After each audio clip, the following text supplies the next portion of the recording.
شہزادی نیلوفر اور 7ویں خواب کی تعبیر۔ پلیز ویڈیو کو آخر تک ضرور دیکھیں اور ہمارے چینل کو سبسکرائب ضرور کریں۔ سلطنت گلزار کا چاند چمک رہا تھا، لیکن محل کے اندر ایک شہزادی نیلوفر بے چینی سے کروٹیں لے رہی تھی۔ رات کے تیسرے پہر اس نے آنکھیں بند کی تو منظر بدل چکا تھا۔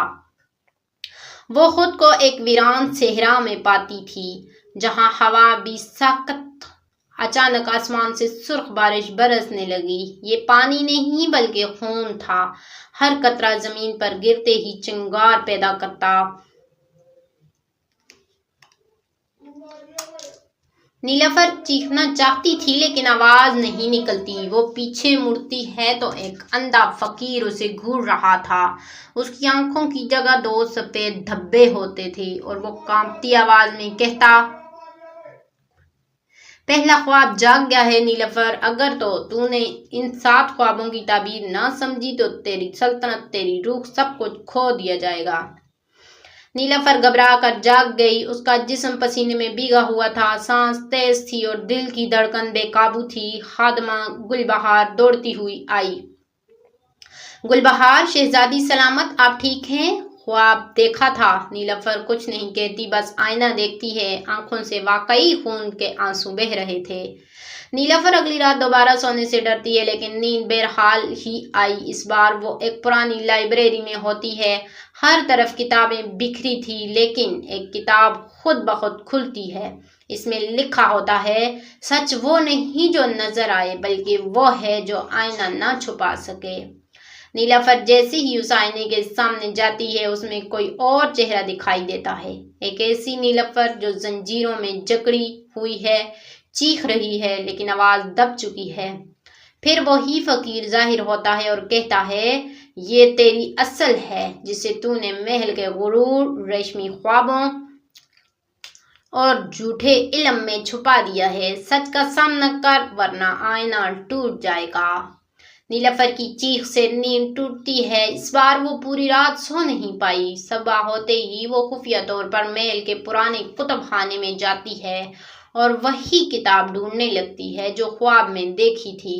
وہ کتاب واقعی موجود ہوتی ہے۔ اس کا عنوان تھا 7ویں خواب کی تعبیر، وہ شہزادیاں جو بیدار ہوئیں۔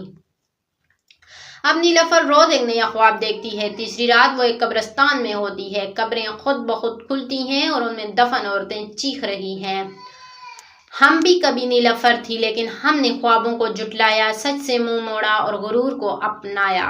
نیلوفر لرز جاتی ہے۔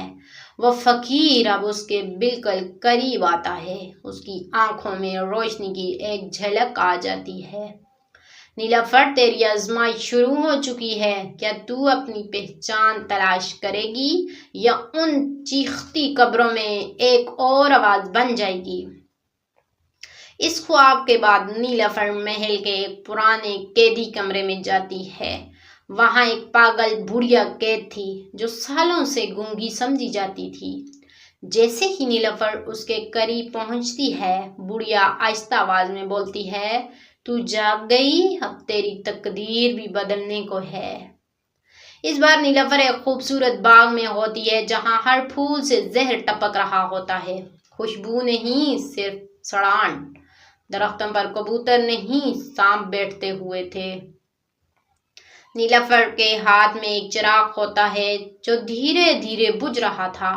وہ فقیر اب نبستہ تو قطور نظر آتا ہے، کہتا ہے، یہ وہ خواب ہے جنہیں تو نے خود بویا تھا نیلوفر، غرور، بے حسی، سچ سے بھاگنے کی عادت۔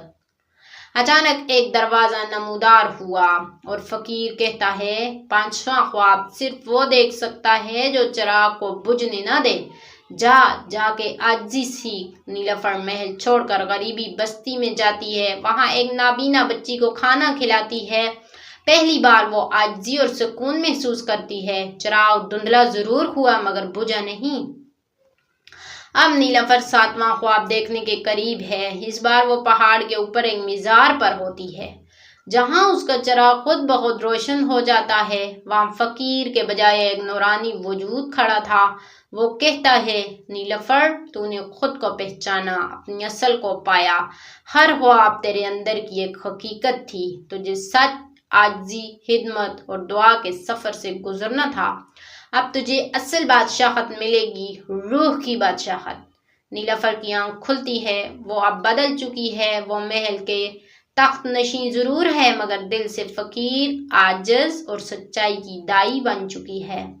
نیلوفر کے خواب محض نیند کی بات نہیں تھی بلکہ وہ باطن کی پکار تھی۔ جب انسان سچ، خدمت اور عاجزی کو اپناتا ہے تبھی وہ اپنی اصل کو پا سکتا ہے۔